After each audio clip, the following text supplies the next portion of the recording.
Rick, let me ask you first about this.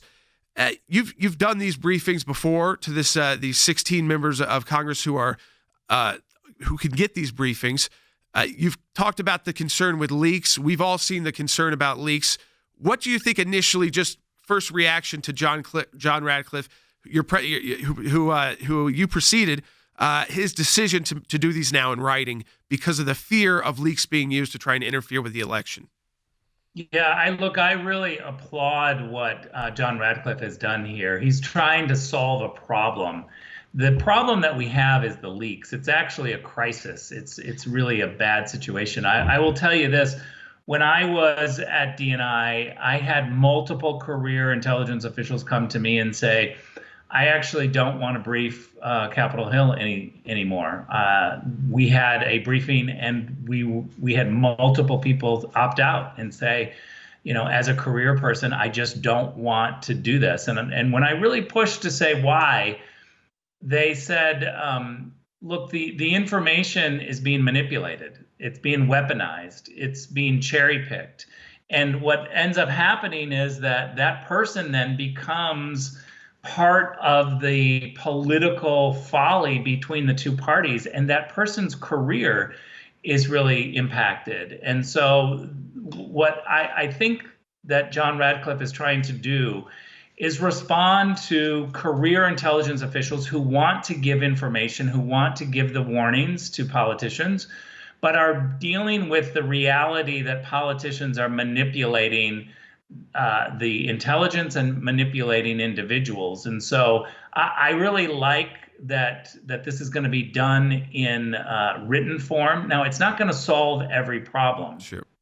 And we should also be very clear that this is not just a problem with the Democrats. It's the current problem is with the Democrats. But when Barack Obama was president, we had a lot of Republicans that were leaking and politicizing intelligence. That's really important to point out that both sides do it depending on who's in office. But I'm hoping that the written form is going to do two things. One, it's going to send a signal to reporters that they really do need to ask if they're getting partial verbal information. They need to ask whether or not there's a fuller context in the written form, because that should, for true journalists, that should stop a lot of the partisan leaks. We certainly have cheerleaders in the press corps that don't really care about the truth and are just advocates for one side or the other. And so it's not going to impact them.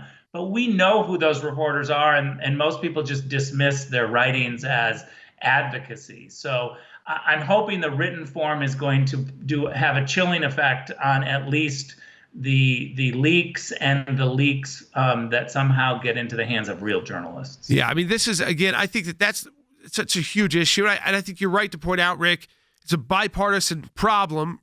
Lately, we've been seeing it mostly because from the Democrats and this leaking. And so it's like you leak the Russia trying to interfere with the elections and trying to help Trump, but they don't put out that China's also engaged in the same kind of campaign to help prop up Biden. So the reporters get half the story and it becomes a Russia story.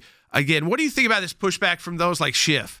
Like I'm sure you had to do those briefings, and I mean, we've always suspected as the attorneys who represented President Trump that Schiff and his office were probably some of the top offenders when it came to this season that we're living in, if you will, and the Russia information and then leaking that information. And so he seems to be the one most outraged, which is interesting. Yeah, look, he is absolutely the leaker in chief. And we've tested this. He and his team don't realize it, but we know exactly who leaks, because sometimes information is only given to one person just to test it. And so the entire intelligence community, the career intelligence officials know who's leaking. They're outraged. I mean, you can pull any current career intelligence official and they just are so angry at Adam Schiff for what he does. Let me give you this example. He's on this whole Russia, right. Narrative. And the fact is that Russian propaganda, which he won't use the word propaganda, we've somehow moved away from propaganda and we call it election interference. But the reality is that this is Russian propaganda, largely, if not exclusively, done on social media. They are trying to take a nugget of information and exploit it, get us to fight amongst each other. This is about our policy debates. This has nothing to do with actual votes or the election. It's policy debates. Unlike the Chinese, where I have to tell you, the Chinese have a very aggressive system of going after our politicians, leveraging votes and pushing hard. So this is a problem that we have with the Russian propaganda. It's a crisis.